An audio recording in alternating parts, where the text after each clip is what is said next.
awalnya saya dan teman-teman aktivis HMI ketika itu yang secara intensif melakukan kajian-kajian Islam dan juga melihat dinamika politik baik nasional maupun internasional, yang intinya ada suatu pertarungan ideologi, pertarungan politik. Kita kemudian merasa kurang puas ya dengan keberislaman yang ada di HMI ketika itu. Maka kemudian kita mencoba berinteraksi dengan Hidayatullah ya, membaca majalah-majalah Hidayatullah, mendengar ceramah-ceramah Ustadz Abdullah Said, dan juga kemudian kita berkunjung ke Balikpapan pas bulan Ramadan ya, kita sholat malam ya dari jam 00 sampai jam 4. Nah, ini memberikan kesan yang sangat mendalam tentang bagaimana Hidayatullah, dan sejak itulah ada ya komitmen kami. Ketika itu ada 3 orang kami yang berangkat, yaitu Ustaz Khairil, ya, Ustaz Majid dan saya sendiri. Kami ada komitmen ya bahwa ya inilah keberlanjutan dari keislaman kita di HMI selama ini. Waktu itu beberapa kali Ustaz Abdullah Said almarhum datang di Makassar melakukan transformasi, kajian seminar di kampus. Akhirnya mengkristal ya, dari interaksi kajian kemudian jual majalah, maka berdirilah secara formal Hidayatullah Makassar dengan nama Al-Bayan di tahun 1972. Kemudian berpindah dari rumah kontrak ke rumah kontrak yang lain. Sebelumnya Al-Bayan itu SMP Al-Bayan sama Al-Bayan itu berbasis sosial. Hampir seluruh santrinya adalah santunan sosial. Kita sadar akhirnya bahwa kalau ruang ini tidak diperluas, makanya akan masuk adalah segmen masyarakat pada duafa, mustadafin. Kita tidak akan meninggalkan segmen ini, tapi kita perluas jangkauannya untuk naik di menengah ke atas. Karena menengah ke atas juga butuh pendidikan, butuh nilai, butuh karakter. Maka Al-Bayan Hidayatullah harus masuk di wilayah itu, dengan catatan tidak boleh melupakan embrio awal, yaitu bergerak di bidang sosial dan dakwah.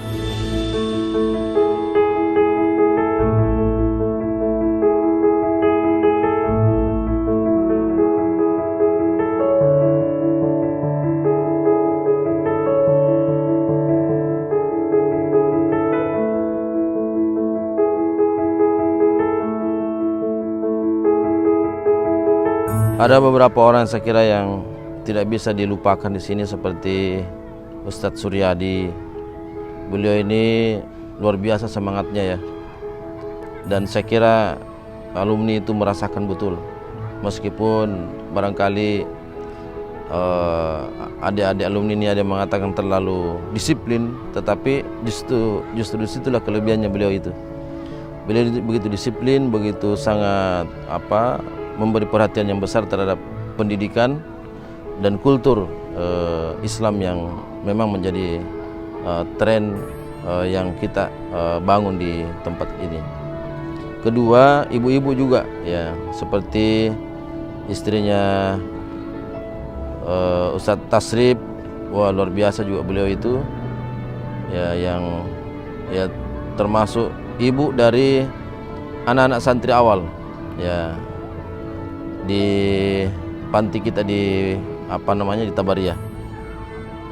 Ya kalau saya sendiri justru saya juga merasakan betapa istri saya sendiri yang awal-awal di sini ya dengan kondisi yang sangat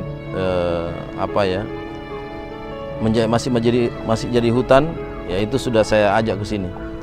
Ya meskipun istri saya itu ditawari sudah dapat penempatan sebagai seorang guru, tapi dia meninggalkan itu karena nilai perjuangan.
Kita juga ingin mencetak generasi kader yang tentunya unggul berkarakter ya. Generasi-generasi yang ke depan bisa menjadi harapan umat, harapan bangsa dan khususnya harapan Indonesia ini. Yang mana sejak tahun 1997 telah mulai menamakan satu angkatan pertama untuk SMP, dan sampai hari ini berjalan berkesinambungan dan telah menyebarkan kader-kader dan alumni-alumninya baik yang berkiprah secara langsung di lembaga Hidayatullah maupun yang telah tersebar di berbagai elemen masyarakat di Nusantara ini. Olehnya itu, sedikit banyaknya alumni-alumni Al-Bayan telah menunjukkan kiprahnya sebagai seorang santri, sebagai seorang yang pernah kita didik di lembaga ini.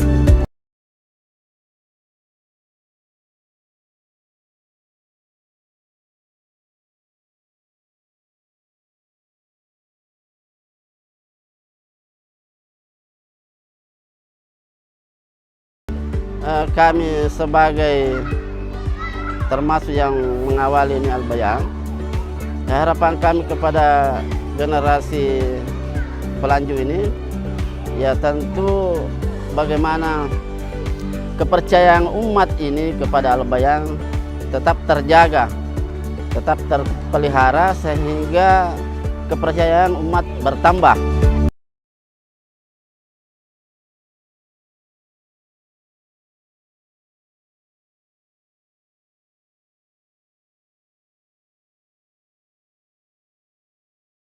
Karena anak-anak kita itu bukan santri itu hanya untuk agama saja, bahkan anak kita yang ada yang dari Bone itu sudah menjadi akabri, ada juga yang dari tim Flores itu di Surabaya ada menjadi Brimob.